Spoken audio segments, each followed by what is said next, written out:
அது தமிழ்நாட்டுக்கே மிக முக்கியமான நாள். எம்ஜிஆர் அதிரி புதிரியும் வெற்றி பெற்று முதல்வராக பதவியேற்க போகிற நாள். எம்ஜிஆர் கிளம்பி தயாராக இருக்கிறார். எல்லா புதிதாக பதவியேற்க போகிற எல்லா அமைச்சர்களும் தோட்டத்துக்கு வந்து காத்திருக்கிறாங்க. அதிகாரிகள் எல்லோரும் காத்திருக்கிறாங்க. பதவியேற்புக்கான எல்லா ஏற்பாடுகளும் நடந்துருச்சு. ஆனால் எம்ஜிஆர் இன்னும் கிளம்பல. ஏன் எம்ஜிஆர் கிளம்ப மாட்டார் அப்படின்னு எல்லாருக்கும் குழப்பம். எம்ஜிஆர் ஒரு பெட்டிக்காக காத்திருக்கிறார்.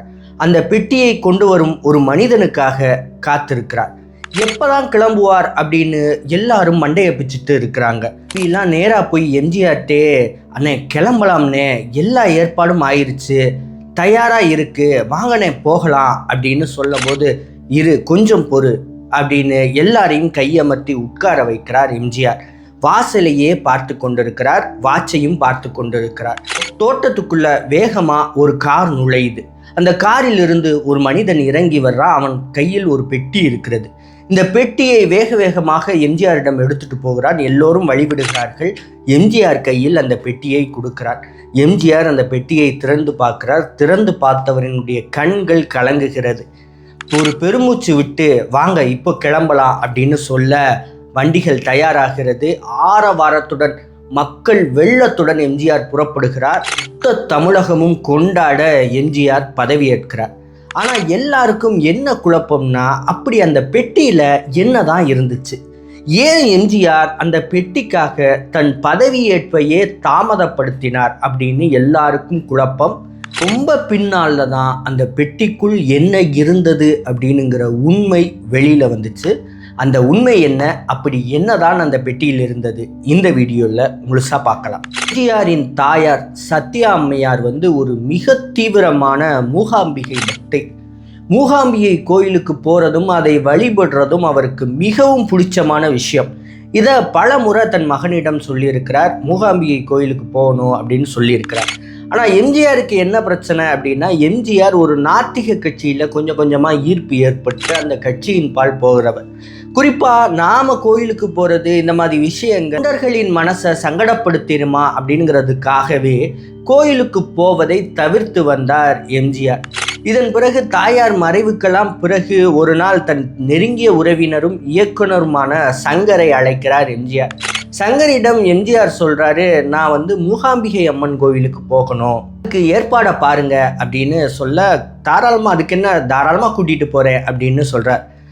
கொல்லூரில் இருக்கிற மூகாம்பிகை கோயிலுக்கு எம்ஜிஆரை அழைத்து போகிறார் கே. சங்கர். எம்ஜிஆர் கோயிலுக்குள்ள போகும்போதே ஒரு பரவசமாகிறார். அப்போ சங்கர் சொல்றாரு, இது ஆதிசங்கர் உட்கார்ந்து தியானம் பண்ண இடம், நீங்கள் கொஞ்ச நேரம் ஒரு 10 நிமிஷம் உட்கார்ந்து இங்கே தியானம் பண்ணுங்க அப்படின்னு எம்ஜிஆர்கிட்ட சொல்கிறார். எம்ஜிஆரும் அந்த இடத்தில் உட்காருகிறவர் கே. சங்கர் அவர் பதிவு பண்ணுறாரு. 10 நிமிஷம் இல்லை, 15 நிமிஷம் இல்லை, 1 மணி நேரம் இல்லை, மொத்தம் 3 மணி நேரம் எம்ஜிஆர் அந்த இடத்தில் தியானம் பண்ணியிருக்கிறார். அப்படியே லயத்து போய் கண்கள் எல்லாம் பூத்து எம்ஜிஆர் விழித்திருக்கிறார். சங்கருடைய கைகளை பிடிச்சி, ரொம்ப நன்றி சங்கர், இப்படி ஒரு ஆன்மீக அனுபவத்தை நான் இதுவரை அடைஞ்சதே இல்லை, ரொம்ப நன்றி அப்படின்னு கிளம்புறார். செய்தால் அதிமுக அதிரி புதிரி வெற்றி. எம்ஜிஆர் முதல்வராக பதவியேற்க போகிறார். தமிழ்நாடே எம்ஜிஆரின் பதவியேற்புக்காக காத்திருக்கிறது. அத்தனை பெரிய கூட்டத்துக்கு மத்தியில் எம்ஜிஆர் பதவியேற்க போகிறார். அப்போ இரவு சங்கரை அழைக்கிறார் எம்ஜிஆர். சங்கரிடம் எம்ஜிஆர் சொல்கிற விஷயம் என்னன்னா, நான் காலையில் பதவியேற்க போகிறேன், நீங்கள் என்ன செய்வீங்களோ செய்ய மாட்டீங்களோ எனக்கு தெரியாது, காலையில் ஒரு பெட்டியில் எனக்கு அந்த பொருள் வேண்டும்னு சங்கருக்கு உத்தரவிடுறார் எம்ஜிஆர். இது எப்படிங்க சாத்தியம்னு சொல்ல, இப்போவே கிளம்புங்க, எனக்கு காலையில் அந்த பெட்டி வேண்டும், அந்த பெட்டி இருந்தால்தான் நான் பதவி ஏற்பேன் அப்படின்னு சொல்லிடுறார். உடனே இரவோடு இரவாக அந்த பெட்டியை தயார் செய்கிறார். காலையில் எம்ஜிஆரிடம் அந்த பெட்டியை கொடுக்கிறார். எம்ஜிஆர் எப்போதெல்லாம் எங்கே முக்கியமான இடங்களுக்கு போகணுமோ அப்போதெல்லாம் அந்த பெட்டியை கொண்டு போவார். அந்த பெட்டியில் என்ன இருக்கிறதுன்னு பின்னாடி ஆரம்பிட்ட எம்ஜிஆர் பகிர்ந்துக்கிட்டார். அது வேற ஒன்றும் இல்லை, மூகாம்பிகை அம்மன் கோவில் பிரசாதம் அந்த பெட்டியில் இருக்கிறது. எப்போதெல்லாம் எம்ஜிஆர் முக்கியமான காரியத்தை முன்னெடுக்கிறாரோ அப்போதெல்லாம் இப்படி மூகாம்பிகை அம்மன் கோவிலிலிருந்து பிரசாதத்தை குளூரிலிருந்து சென்னைக்கு வரவழைப்பார் எம்ஜிஆர். இது போக நாடோடி மன்னன் படத்திற்காக எம்ஜிஆருக்கு கிடைத்த தங்க வாளையும் மூகாம்பிகை அம்மன் கோயிலுக்கே அர்ப்பணித்தார் எம்ஜிஆர். அந்த அளவு அந்த அம்மன் கோவிலின் மீது மிகப்பெரிய பக்தி எம்ஜிஆருக்கு உண்டு. பக்திக்கான மிக முக்கியமான காரணம், எம்ஜிஆர் கடவுளை எப்படி நம்புகிறாரோ அதை விட தன் தாயார் மீது அதிகமான அன்பு கொண்டவர், தன் தாயாரை தெய்வமாக வழிபடுபவர். அதனால் தன் தாயார் சொல்லிட்டாங்க அப்படிங்கிறதுக்காக அந்த அம்மன் கோவிலில் தொடர்ந்து வழிபட்டு வந்தார் எம்ஜிஆர். இன்னும் சொல்லப்போனால் எம்ஜிஆருக்கு இவ்வளவு பெரிய கொடை பண்பு எப்படி வந்துச்சு அப்படின்னு இருக்கும்போது எம்ஜிஆர் குடும்பம் அவ்வளவு கஷ்டப்பட்டுச்சு. எம்ஜிஆரினுடைய தகப்பனார் இளமையிலேயே இறந்து விடுகிறார். அதனால் எம்ஜிஆரினுடைய குடும்பம் இலங்கைக்கு குடிபெயர்கிறது. அப்போ அவங்க அம்மா எல்லோருக்கும் உணவு சமைத்து கொடுக்குற அந்த வேலையில் ஈடுபட்டாங்க. பலருக்கு உணவு சமைத்து அதை காசுக்காக கொடுப்பாங்க. அப்படி இருக்கும்போது பலர் பசியில் கடனாக கேட்டு சாப்பிடுவாங்க. அப்படி கடனாக வாங்கி சாப்பிட்றவங்க அடுத்த நாள் பணம் கொடுப்பாங்களான்னா கொடுக்க மாட்டாங்க. பல நாட்கள் இப்படி பணம் கொடுக்காம ஏமாற்றிட்டு போகிறவங்க பலர் இருக்காங்க.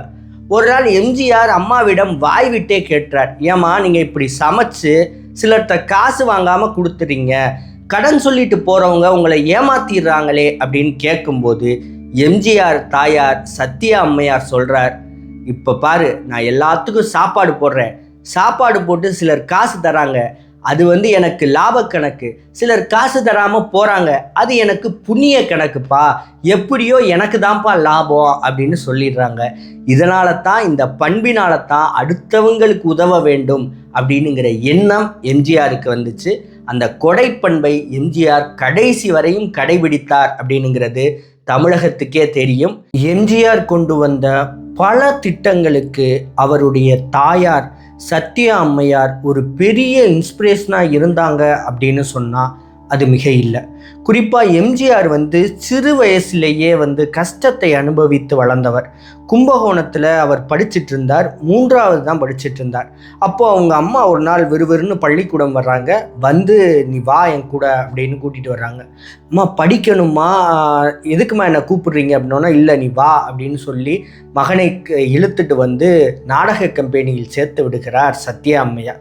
அப்போது எம்ஜிஆர் கேட்கிறார், என்னம்மா என்னை இப்படி நாடக கம்பெனியில் சேர்த்து விடுறீங்களே அப்படிங்கிற போது சத்யா அம்மையார் கண்ணீரோடு சொல்கிறார், படிப்பு முக்கியம்தான்ப்பா, படிக்கிறதை விட நீ உயிரோடு இருக்கிறது ரொம்ப முக்கியம், உனக்கு சாப்பாடு வேணும்னா நீ நாடக கம்பெனியில் சேர்ந்து தான் ஆகணும் அப்படின்னு சொல்லி சேர்த்து விடுறார். அந்த எம்ஜிஆர் தான் பின்னாடி தமிழ்நாட்டின் பல பல்கலைக்கழகங்களை திறந்து பலரினுடைய கல்வி கனவை நிறைவேற்றுகிறார். தனக்கு கிடைக்காத கல்வி எல்லோருக்கும் கிடைக்க வேண்டும்னு நினைச்சார் எம்ஜிஆர். இளமையில பசியோட அருமை புரிந்து வளர்ந்தவர் எம்ஜிஆர்.